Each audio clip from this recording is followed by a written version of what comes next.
What's going on, Irish fans? Welcome back to Breaking Down Braves Boys podcast. Since we have a week off from Notre Dame basketball, last game was Monday. Huge win against UNC, probably my favorite game of the whole season. Even though they didn't play super great, they probably should have won by a little bit more. Still really happy that Nate hit that shot. Hub took over the game, really giving props for that. Gibbs was hitting his shots. Rex had a couple huge plays. He had a really good game, I thought. Now since we have that week off, I'm going to go over season outlook and how can they accomplish their goal of getting in the tournament. Because, the tournament, anything can happen in that. That's why you want to be in it. There's so many teams, but you've seen teams with low seeds make runs before, and I think this team could do it if they can get in. So what do they need to do? For me, I think the committee wants to see that they win their last 6 regular season games. And if they do that, they only have to win 1 or 2 games in the ACC tournament, which is really possible. The only tough game that I think they're going to have a little bit of a challenge with is Florida State. I think the rest of those teams they're going to be able to beat. But Florida State is a really tough team. We got it to 1 last time. A lot of people think we should have won that game because of the calls. I'm on that boat, whatever, bandwagon, whatever. I think we should have won that game.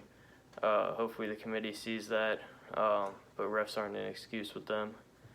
But yeah, if they can do that, they're in, and it's time to do a game preview for the tournament. Another alternative is if they win the other 5 games and lose to Florida State. I would think they have to be a ranked team in the ACC tournament. Maybe that's Florida State, Duke, one of them. But that would be good as well. But I think that's going to be tougher. They're going to probably have to win 3 games in the tournament then, which is way more unlikely than the first.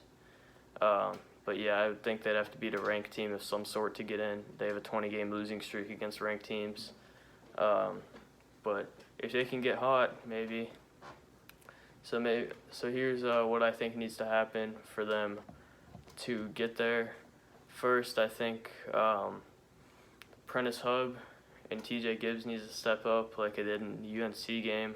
This team's a lot better when they're doing well, when their guards are doing well. Sorry, I'm getting distracted by notifications. But when Hub took over the game, when Gibbs was firing and hitting every 3, when Goodwin's hitting his 3s, this team's a lot better. They can complement Mooney and Durham well.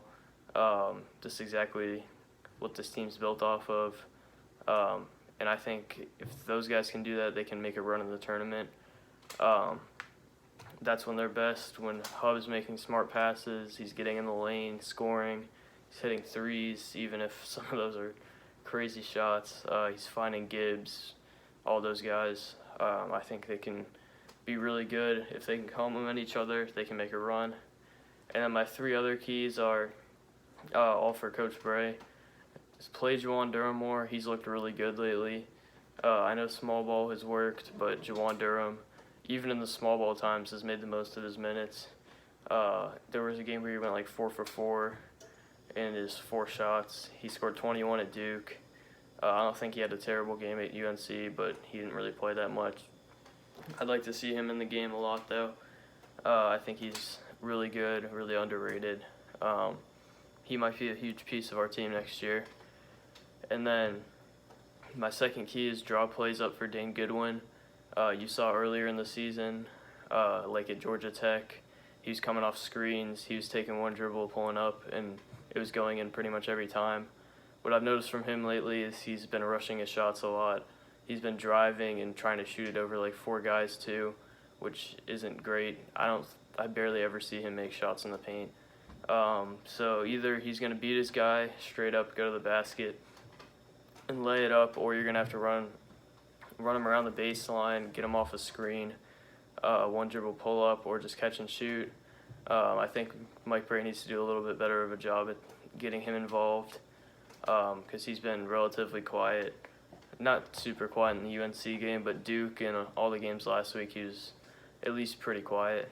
And I'd love to see that explosiveness and energy he brings in the game down the stretch here And then 3, maybe most importantly, just keep these guys ready, keep them fresh.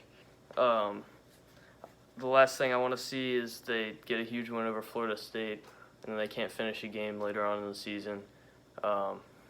You've seen that a lot with the football team. They're just not prepared for big games. Mike Bray needs to not let that happen. They need to be prepared. They need to come out ready to win.